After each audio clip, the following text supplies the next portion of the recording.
നമസ്കാരം. ബലാത്സംഗം ചെയ്ത ആളിന് വിഷു കൈനീട്ടം. ക്രൂരമായി ബലാത്സംഗം ചെയ്താൽ പണം. ഇങ്ങനെ ഒരു ക്യാപ്ഷൻ ഇടേണ്ടി വന്നതിൽ ഖേദമുണ്ട്. എങ്കിലും ഇത് പറയാതെ പോകാൻ കഴിയില്ല. കഴിഞ്ഞ ദിവസം ഒരു ഫേസ്ബുക്ക് പോസ്റ്റ് കണ്ടു.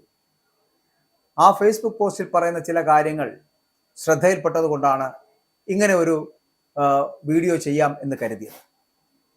അത് ഈ രാഹുൽ മാങ്കൂട്ടവുമായി ബന്ധപ്പെട്ട് വരുന്ന ഒരു കേസാണ്. രാഹുൽ മാങ്കൂട്ടത്തിൽ MLA-ക്കെതിരായിട്ടുള്ള ലൈംഗിക പീഡന കേസിൽ അതിജീവിതക്കെതിരെ നിയമ നടപടിയുമായിട്ട് ഇപ്പോൾ KSUവിന്റെ സംസ്ഥാന ജനറൽ സെക്രട്ടറിയും രാഹുലിന്റെ വിശ്വസ്തനുമായിട്ടുള്ള ഫെന്നി നയനാൻ യാത്ര തുടരുകയാണ്. യുവതിക്കെതിരെ മാനനഷ്ട കേസ് ഫയൽ ചെയ്യുമെന്ന് ഫെന്നി നയനാൻ വ്യക്തമാക്കിയിരിക്കുന്നു. രാഷ്ട്രീയ ലക്ഷ്യങ്ങളോടെയാണ് അതിജീവിത കോൺഗ്രസ് നേതാക്കൾക്ക് പരാതി നൽകുന്നത് എന്ന് ആണ് ഇപ്പോൾ ഫെന്നി നയനാൻ ആരോപിച്ചത്. നീതിയല്ല, മറിച്ച് രാഷ്ട്രീയ അജണ്ടയാണ് അതിജീവിതയുടെ ലക്ഷ്യമെന്ന് ഫെന്നി കുറ്റപ്പെടുത്തുകയും ചെയ്യുന്നുണ്ട്. നീതിപൂർവമായിട്ടുള്ള നടപടിയാണ് വേണ്ടതെങ്കിൽ പോലീസിന് പരാതി നൽകുകയായിരുന്നു വേണ്ടത്. എന്തിനാണ് എനിക്കെതിരെ, അതായത് ഫെന്നിക്കെതിരെ കോൺഗ്രസ് നേതാക്കൾ പരാതി നൽകുന്നത് എന്നാണ് ഫെന്നി നയനാൻ ചോദിച്ചുകൊണ്ടിരിക്കുന്നത്. യുവതിയുടെ പേരോ മാത്രമല്ല മറ്റ് വിവരങ്ങളോ ഒന്നും തന്നെ താൻ സമൂഹ മാധ്യമങ്ങളുടെ പുറത്തുവിട്ടിട്ടില്ല എന്ന് തന്നെയാണ് ഫെന്നിയുടെ അവകാശവാദം. സ്വകാര്യ ചാറ്റുകൾ അഥവാ പുറത്തുവിട്ടിട്ടുണ്ടെങ്കിൽ അത് വിട്ടതൊരു മാധ്യമ പ്രവർത്തകയാണ് എന്നും അവർക്കെതിരെ കേസ് കൊടുക്കുവാനാണ് അതിജീവിത തയ്യാറാകേണ്ടതെന്നും ഫെന്നി പറഞ്ഞു വെക്കുന്നുണ്ട്.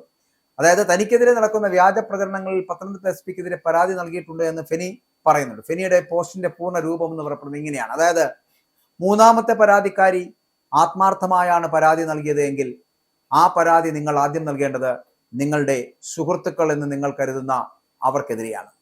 നിങ്ങളുടെ സ്വകാര്യ ചാറ്റുകളുടെ സ്ക്രീൻഷോട്ടുകൾ പുറത്തുവിട്ടത് അവരാണ്. നിങ്ങൾ ആരോപിക്കുന്നത് ശരിയാണ് എങ്കിൽ നിങ്ങൾ ക്രൂരമായി ബലാത്സംഗം ചെയ്യപ്പെട്ടു എന്ന് പറഞ്ഞ ദിവസം, ആ ദിവസം കഴിഞ്ഞ് കൃത്യം 6 ദിവസങ്ങൾക്കിപ്പുറം വിഷു ദിനത്തിൽ നിങ്ങളെ ക്രൂരമായി ബലാത്സംഗം ചെയ്ത ആളിന് നിങ്ങൾ വിഷു കൈനീട്ടം നൽകിയ വിവരം പൊതുജനത്തിനെ അറിയിച്ചത് അവരാണ്. നിങ്ങൾ നടത്തുന്ന വ്യാജ പ്രചരണങ്ങൾക്കെതിരെ പത്തനംതിട്ട ജില്ലാ പോലീസ് മേധാവിക്ക് പരാതി നൽകുകയും കോടതിയിൽ മാനനഷ്ട കേസ് ഫയൽ ചെയ്യുകയും ഞാൻ ചെയ്തു കഴിഞ്ഞു. രാഹുൽ മാങ്കൂട്ടത്തിലും സംഘവും ഫെന്നി നയനാനും ചേർന്ന് തന്നെ സ്വഭാവഹത്യ നടത്തുന്നുവെന്ന് ആരോപിച്ച് കഴിഞ്ഞ ദിവസമാണ് അതിജീവിത രാഹുൽ ഗാന്ധിക്ക് അടക്കം പരാതി നൽകിയത്. AICC അധ്യക്ഷൻ മല്ലികാർജുന ഖാർഗെ, പ്രിയങ്ക ഗാന്ധി, KPCC അധ്യക്ഷൻ സണ്ണി ജോസഫ് എന്നിവർക്കും പരാതിയുടെ പകർപ്പുകൾ അയക്കുകയും ചെയ്തു. രാഷ്ട്രീയ സ്വാധീനം ഉപയോഗിച്ച് തന്നെ ഭീഷണിപ്പെടുത്തുകയാണ് എന്നും സൈബർ ആക്രമണത്തിലൂടെ സ്ത്രീത്വത്തെ അപമാനിക്കുകയാണ് എന്നും യുവതി പരാതിയിൽ ചൂണ്ടിക്കാട്ടുന്നു.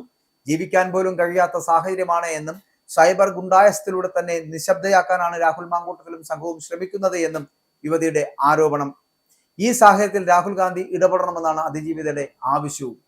എന്തു വലിയ ആവശ്യമാണ്! ആ ആവശ്യങ്ങൾ അതിജീവിതയ്ക്ക് കിട്ടട്ടെ, അവർക്ക് വേണ്ടിയിട്ട് നീതി നടപ്പിലാകട്ടെ. അതൊന്നും വേണ്ട എന്ന് പറയപ്പെടുന്നില്ല. പക്ഷേ ഫെന്നി നയനാൻ ചോദിക്കുന്ന ഒരു ചോദ്യം ശ്രദ്ധേയമല്ലേ?